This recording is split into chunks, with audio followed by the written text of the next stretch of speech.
আসসালামু আলাইকুম। আমি এখন আছি দারুণ মজার একটা নাস্তার আইটেম, এটাকে বলে বাটার গার্লিক এগ। ডিম ভাজা যে কতখানি মজা হইতে পারে এইটা একবার খাইলেই বুঝবেন।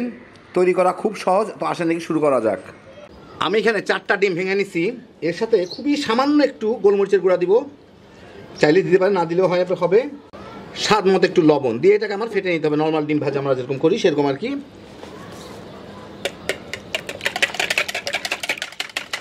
ব্যাস হয়ে গেল আমার ডিম ফেটা। আমি এখন এটাকে ভেজে ফেলবো।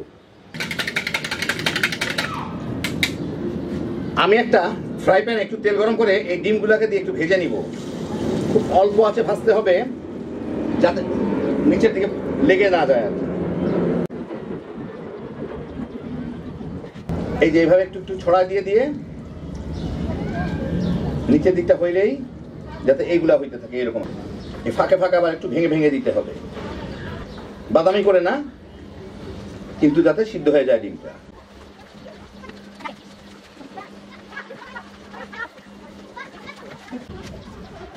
দেখেন ডিমটা বেশ সুন্দর, বাদামি ছাড়াই পুরোপুরিভাবে সিদ্ধ হয়ে গেল, ভাজা হয়ে গেল। আমি ডিমটাকে তুলে নিব।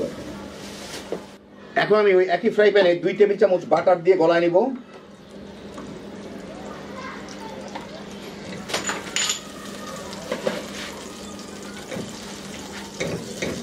বাটার কিন্তু খুব ধোঁয়া উঠে একটু বেশি ফ্রাই হলে কিন্তু এটা মানে জাল দিলে কিন্তু পুড়ে যাবে, সেজন্য খুব কম জালে, যদি আমি কম জালে করতেছি তারপরে ওইটা দেখেন ধোঁয়া উঠতেছে।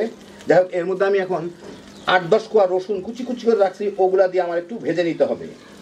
চুলার জালটা মিডিয়াম আর লোর মাঝামাঝি আছে। এই মিনিট 2-1 মধ্যে রসুনগুলো হালকা একটু বাদামি দাগ লাগা শুরু হলে আমি এর মধ্যে 1 টেবিল চামচ কর্নফ্লাওয়ার দিয়ে দিব। ছোট চামচ থেকে 2 বারে দিলাম, 2.5 বারে দিলাম আর কি, দিয়ে এর সাথে একটু নাড়ানাড়ি করে ভেজে নিব। আরেকটা জিনিস অপশনাল আমি একই সাথে দিয়ে দিচ্ছি, সেটা হচ্ছে একটু কাঁচামরিচ, লাল মরিচ। আপনারা যদি চান দিতে পারেন ফ্লেভারের জন্য কিংবা কালারের জন্য, দিয়ে এর সাথে একটু ভেজে নিব। এই মিনিট খানেক ভেজে কর্নফ্লাওয়ারটা একটু বাদামি হয়ে গেলে, রসুনগুলো একটু বাদামি হয়ে যাচ্ছে, এর মধ্যে আমি দিয়ে দিব হচ্ছে 1 কাপ দুধ। দিয়ে এটাকে দ্রুত নেড়ে মিশিয়ে দিতে হবে যাতে কর্নফ্লাওয়ার দলা পেকে না যায়। দুধটা ঠান্ডা ছিল, মানে নর্মাল টেম্পারেচার ছিল, অসুবিধা নাই। ডিম আমি যদিও দিয়ে ভাজছি লবণ দিয়ে, তারপর এই গ্রেভির জন্য স্বাদ মতো লবণ দিয়ে দিব। দিয়ে এখন চুলার আঁচটা আমি একদম লোয়ের দিকে রাখছিলাম, একটু বাড়ায় দিব। দিয়ে এইটাকে একটু জাল দিয়ে নিব যাতে গ্রেভিটা সুন্দর জমে যায় আর কি। আর এটাকে নাড়ার উপর রাখতে হবে, নিচে যাতে জমে না যায়। এই মিনিট 1.5-2 মধ্যে দেখেন গ্রেভিটা ফুটে উঠলে যথেষ্ট ঘন হয়ে যায়, এটাই যথেষ্ট। আর একটু ঘন হয়ে যাবে পুরোটা ফুটে উঠলে। এখন আমি এর মধ্যে দিয়ে দিব সামান্য একটু গোলমরিচের গুঁড়া, ফ্লেভারের জন্য এটা, কিন্তু আর কোনো কিছুর জন্য না। এর সাথে ভালো মতো মিশাই দিই। আর একটু চিলি ফ্লেক্স দিয়ে এর সাথে মিশাই আমি এর মধ্যে দিয়ে দিব এই ভেজে রাখা ডিমগুলা। এর মধ্যে একটু তেল ঝোল আছে, এটা চেষে দিয়ে দিই।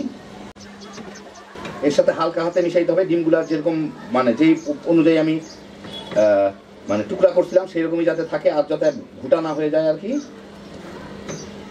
বাস এখন এটাকে মিনিট খানেক জাল দিয়ে নেব। এই ফাঁকে লবণটা দেখে নিই। হ্যাঁ, পারফেক্ট, আর কিছু দরকার নাই। এই মিনিট খানেক জাল দিয়ে দেখেন বেশ শুকনা শুকনা হয়ে গেছে, আর জাল দেওয়ার দরকার নাই। এখন এর উপরে কেউ চাইলে 2-4টা ধনিয়া পাতা ছিটা দিতে পারেন, অথবা পার্সলে, যার যার পছন্দ মতো। আর আরেকটা জিনিস দিতে হবে এটার মধ্যে, সেটা হচ্ছে ম্যাজিক মশলা। সবজির জন্য যে ম্যাজিক মশলাগুলো পাওয়া যায় যে কোনো কোম্পানির, এই 5 টাকার প্যাকেটগুলো, এগুলো দিলেই হবে। এর ফলে একটা অসাধারণ স্বাদ পাবেন। এখন এর সাথে মিলাই দিই, মিলাই একটু নাড়াচাড়া করে নিই। বাস মিনিট খান নাড়াচাড়া করলাম, হয়ে গেল আমার দারুণ মজার গার্লিক এগ। আপনাদের আমি একটু পরিবেশন করে দেখাচ্ছি গরমা গরম। তো এই দেখেন হয়ে গেল আমার দারুণ মজার বাটার গার্লিক এগ। যারা ডিম ভাজা পছন্দ করেন, বিশেষ করে রসুনের ফ্লেভার সহ কিংবা রসুনের ফ্লেভার পছন্দ করেন, একবার বানায় দেখেন। এটা এমনি এমনি বা সকালের নাস্তায় রুটির সাথে তামা তামা করে খেয়ে ফেলাইতে পারবেন। খুব অল্প খরচে, অল্প ঝামেলায় হ্যাপি জোশের একটা আইটেম। আল্লাহ আপনাদের সবাইকে ভালো রাখুন, সুস্থ রাখুন, নিরাপদে রাখুন। ইনশাআল্লাহ বেঁচে থাকলে আবার দেখা হবে। ফি আমানিল্লাহ।